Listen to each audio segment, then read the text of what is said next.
빨리 주세요, 빨리. 나 아까부터 엄청 궁금했어. 좀 가미해서 좀 과연 교수님의 평가들이. 맛있네요. 진짜로. 어디든지 요즘 줄 선다. 그럼 저는 그 집에 꼭 가봅니다. 깜짝 놀랐어요, 진짜. 아니, 무슨 뭐, 정말 전쟁에 사재기 하는 사람들도 아니고. 20년도 2월 5일 날 그날 검색량이 이제 10배 가까이 급증을 네. 하면서부터 이제 트렌드가 만들어졌고 소개를 간단하게 부탁드려 보겠습니다. 아, 이쪽 카메라 네. 보고 네. 말씀해 주세요. 안녕하십니까. 브랜드를 만드는 여자 노희영입니다. 예, 안녕하십니까. 저는 착하게 만드는 아름다운 우리 과자 선미한가의 김성래라고 합니다. 반갑습니다. 사실은 재작년부터였죠. 지난해 그 약과가 굉장히 열풍을 일으켰었는데요. 뭐 특히 MZ세대 중심으로 그랬죠. 그런 열풍을 좀 피부로 체감하셨던 사례를 좀 들어주실 부분이 있으실까요? 저는 네. 그냥 뭐든지 줄 서거나 누군가 막 그런 바람이 불면 저는 그거를 꼭 먹어봐야 돼요. 네. 그럼 저는 그 집에 꼭 가봅니다. 제가 그 제주도 갔을 때, 네. 뭐 제주도의 그 한과집이 정말 아침부터 줄 서서 10시, 12시면 다 끝난다고 네. 있더라고요. 그래서 제가 한번 가봤어요. 네네네. 깜짝 놀랐어요, 진짜. 아니, 무슨 뭐, 정말 전쟁에 사재기 하는 사람들도 아니고, 또 그 장인한과가 제주도 게 아니라 그러더라고요. 의정부에서 예. 온 한과라 그러더라고. 네네네. 그래서 의정부 건 심지어 뭐 당근에 그 아, 프리미엄까지 중고거래까지. 붙어 있다 그래서 도대체 뭐길래 이런가. 네. 그래서 저희가 한번 사다가 맛을 본 그런 경험. 저는 개인적으로는 이제 한과 업체를 운영을 하고 있다 보니까 네. 기존 고객들에서 한과를 찾는 문의가 좀 늘어나고 있고요.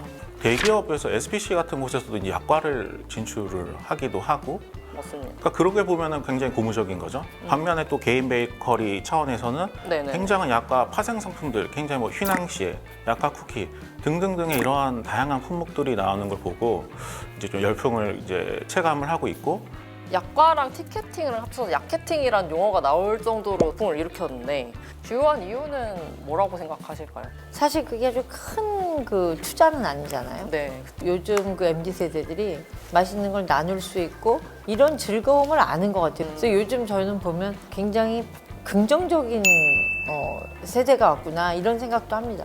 키워드 검색량으로 봤을 때는 약과가 한과보다 작았어요. 작았는데 20년도 2월 5일 날 나 혼자 산다의 그 안소희 맞습니다. 분 있잖아요. 약과를 그분이 너무 약과 좋아하셔. 먹방을 하면서 네.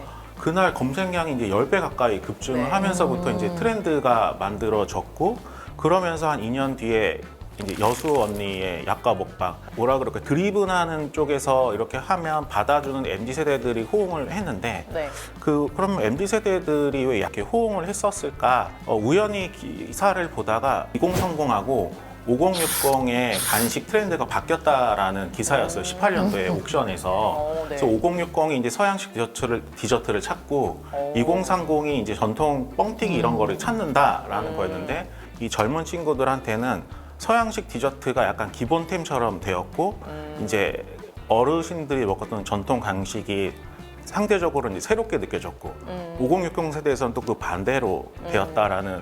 더현대와 팝업 스토어를 좀 다룬 편이 있었는데요. 거기서 주요한 키워드가 MZ 세대였어요. MZ 세대 같은 경우는 이미 기능적으로 충족이 된 세대이기 때문에 뭔가 다른 경험적인 것들을 추구하다 보니 지금 팝업이 열풍이기도 하고. 왜냐면 그들한테는 그게 레트로가 아니고 그렇죠. 뉴예요. 네. 오히려 우리한테 레트로지 약과는요. 네. 네. 그래서 저는 MZ들이 지금 레트로를 좋아하는 게 아니라 자기들이 경험해보지 않은 새로움을 좋아하는 거라고 저는 생각합니다.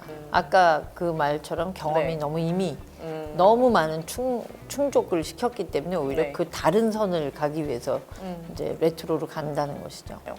사실은 버터를 MZ 세대들은 굉장히 좋아하는 것 같아요. 뭐 잠봉베르라든가 이런 네. 버터 안빵이라든가 네. 이제 그런 것들을 보면 크리미한 거에 대해서 되게 익숙해요. 네. 사실 우리나라 디저트 중에 가장 크리미한 게 전 약과 같아요. 그것이 그쵸, 이제 기름이 튀겨서 네네네. 나온. 그다음 단 걸 굉장히 좋아합니다. 그쵸. 그래서 저는 약과를 좋아하는 건 그냥 그들의 기호, 취향 여기에 맞는 것 같아요. 그럼 어떤 계기가 필요했을 뿐이지 이미 그냥 유행은 네네, 이미 예고됐던 그들은 그래서 것이네요. 저는 먹는 것을 네. 안 먹던 걸 새롭게 먹는 거는 없어요. 아무래도 업계에 계시다 보니까 좀 주요하게 눈여겨보셨던 브랜드들이 있으실 것 같은데. 뭐 대표적으로는 장인약과 예. 이제 먹어봤을 때는 기존의 전통 시장에서 노출되었던 약간 꾸덕꾸덕하고 물엿 코팅이 잘 된 네. 단맛이 있는 그쵸. 표준화된 맛이 장인약과지 않을까라고 생각을 했고요. 뭐 또 하나는 이제 봄날의 약과 같은 경우에는 네네. 오일리함을 덜 하게 하고 단맛을 덜 하게 하는 특징으로 세운 것 같고요. 그 작년부터 고급화된 약과들이 나오잖아요. 네. 대표적으로 뭐 골든피스 네네. 이제 그런 것들이 변모하면서 계속 성장해 나가는 것 같더라고요.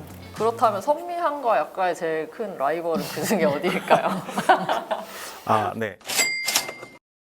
요즘 MZ세대들 사이에서 나만의 그 꿀조합이라는 특별한 레시피를 만들어서 공유하는 문화가 있잖아요. 저는 그냥 네. 약과 그 자체를 먹는 걸 좋아하는데 네. 이제 그때 현대 팝업 할 때 골든필스에서 아이스크림에다가 네. 이제 약과를 넣어서 꿀을 뿌리는데 오 이렇게 할 수 있었구나. 왜냐면 아이스크림과 약간 그 크리스피하고 또 달콤한 그거를 더 이제 타핑으로 네. 얹어주는 그러니까 그런 것들을 보면서 아 요즘은 참 아이디어가 되게 새롭고 신선하고 또 이렇게 보니까 맛있구나. 요즘은 진짜 많은 젊은이들이 그 시도하는 게 저한테는 네. 다 하나하나 정말 좋은 오히려 레슨이 됩니다. 저한테도. 이렇게 또 겸손하신 말씀. 아니에요.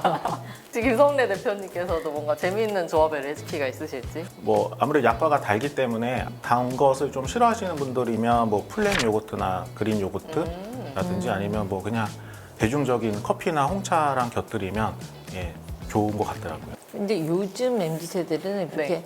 아주 진저리 치게 단 거, 뭐 진저리 치게 느끼한 거 이런 네. 걸 좋아하는 것 같아요, 진짜로. 맞습니다. 그러니까 이 익스트림한 맛을 네. 즐기는 그런 문화가 있는 것 같아요. 네. 매워도 그러니까 그냥 보통 매운 게 아닌데 막 너무 좋아하고 이런 걸 보면서 네. 오히려 제가 신기해하고 있습니다. 자꾸 이 친구를 언급해서 미안하긴 한데 얼마 전에 저한테 크크크 치킨이라는 너무 엄청나게 크리스피한 오. 치킨 메뉴가 너무 맛있다고 추천해줬거든요. 그거 먹어봤는데 그냥 재밌는 치킨이다 정도의 이상이었던 기억이. 요즘 고급화되는 경향에 대해서 부정적으로 반응하시는 분들이 적지 않게 있더라고요. 댓글을 몇 가지만 이렇게 읽어드리면 약과가 뭔데 이렇게 품절까지 되냐, 이렇게 5만 원 넘게 주면서까지 사 먹어야 되냐. 약과는 사실 정크푸드나 마찬가지다. 이렇게 기름지고 달고 이 100년 정통의 한가 브랜드를 운영하신 입장에서 이런 댓글들을 보셨을 때 어떤 생각이 드셨는지. 6년 전에 선미한가에 합류를 했을 때도 저 또한 이런 인식이었어요. 전통 한가 하면 고루하고 올드하고 또 한편으로는 시장에서 먹는 또 팔고 있는 육아 한과들이 있는데 그렇죠. 거기 가격에 또 맞추다 보니 또 기계화된 한가, 기계화를 쓰다 보니 또 맛이 좀 평준화된 맛. 근데 그러한 것들이 좀 더불어서 시장이 좀 이렇게 형성이 되었던 것 같아요. 그럼 좀 기존에 익숙하지 않았던 그런 프리미엄 한과들이 좀 대중화되면서 생기는 약간 과도기적인 반응 같은 거라고 정리를 할 수 있겠네요. 대표님께서 왜 이런 반응들이 나온다고 생각하셨나요? 저는 사실 그런 반응에 대해서 불만이 되게 많은 사람인데 우리나라 사람들이 우리나라 음식을 스스로 굉장히 폄하하는 경우가 되게 많아요. 봉골레 파스타 만드는 것보다 사실 바지락 칼국수 만드는 게 훨씬 어려워요. 그렇죠. 그리고 봉골레 파스타는 피클 안 주는 데도 있고 조금 주는데 우리나라는 뭐 겉절이 정도는 꼭 줘야 되고 예를 들어 봉골레는 38,000원, 뭐 4만 원까지 받을 수도 있어요. 근데 만약 칼국수를 4만 원 받았다가 난리 날 거거든요. 그렇죠. 네, 그런 것처럼 사실 한과를 만들거나 약과를 만들 때 손으로 가는 일은 케이크 하나 만드는 것보다 훨씬 더 손이 많이 가는데 예를 들어 케이크 한 판은 지금 뭐 거의 뭐 8만 원, 10만 원까지 가는 케이크 있는데 우리나라 약과를 뭐 또 콜레스테롤이 많다? 그렇게 따지면 양식 디저트가 훨씬 더 칼로리가 높거든요. 우리나라에서 장사하거나 마케팅하는 게 제일 어려워요. 인구수는 적은데 비해서 네. 관여도는 엄청 높고 맞습니다. 예민하고 유튜브도 너무 힘듭니다. 약과는 유밀가의 한 종류라고 하더라고요. 그래서 유밀가는 밀가루에다가 꿀하고 참기름을 반죽해서 이제 유탕 처리, 그러니까 튀긴 친구인데 만두 모양의 유밀가면 만두과, 모난 크기 하면 모약과, 약화판이 찍으면 약과 고려 시대 그전 때는 제사를 지내잖아요. 그때 이제 유밀과를 과일 모양으로 이제 빚어서 확산이 되었고 사실은 되게 대중적인 간식이었다기보다는 좀 고급 과자의 그렇죠. 이미지, 포지션을 갖고 있었던 거죠. 우리가 우리 거를 사랑해야 되는 네. 오히려 저는 지금 그런 약과 열풍이 오히려 저는 젊은 MZ 세대들한테 되게 감사합니다. 저는 오히려 그렇게 좀 네게티브한 반응은 네. 우리 스스로를 폄하하는 발언인 것 같아요. 한식 세계화에 또 앞장섰던 네, 네, 경험이 네. 있으시다 보니까 네. 더 이렇게 소외가 남다르셨을 것 같아요. 그 약과 열풍이 계속 이어질 것으로 보시는지 추이를 좀 어떻게 보고 계신가요? 이게 한번 열풍이 불면 생산 업체들이 많아지잖아요. 그쵸, 그러다 그쵸. 보니까 서로 이제 서로 네. 그 마케팅 붐이 일어나기 때문에 한동안은 저는 그할 걸. 지금 뭐 이미 편의점에도 뭐 꿀약과 이런 과자까지 맞습니다. 나오는 상황이라 네. 저는 그러니까 뭐 어떤 개인 브랜드라기보다 그냥 약과가 네. 그냥 우리들의 간식으로 자리 잡지 않을까 생각합니다. 그리고 과술도 저는 좀 작게라도 해서 뭐 칩 대신에 이제 괜찮을 것 같기도 하고 네. 뭐 식혜도 다시 한번 열풍이 올 것 같기도 하고 그래서 재밌어지는 그런 네. 이제 시대인 것 같아요. 약간 여태까지 우리가 다 그냥 그 양식 디저트에 길들여져 있었는데 이제 한식 디저트로 오니까 저는 뭐 이런 F&B를 종사하고 있는 사람 입장에서는 굉장히 뿌듯합니다. 이런 현상이.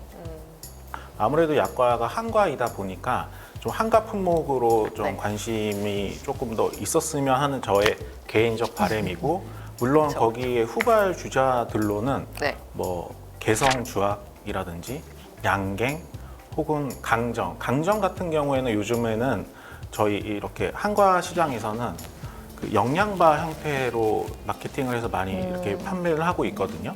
이제 그런 것들이나 한과에서 가장 대표적인 육아까지 사랑을 받았으면 하는 개인적인 희망이 있습니다.